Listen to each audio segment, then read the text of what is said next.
coming in. There's a fridge and freezer. It's a two-way.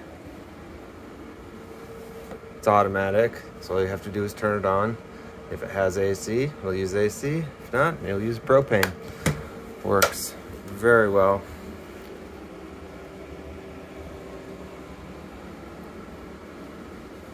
And then, similar to the other side, this panel down here is where the water heater is.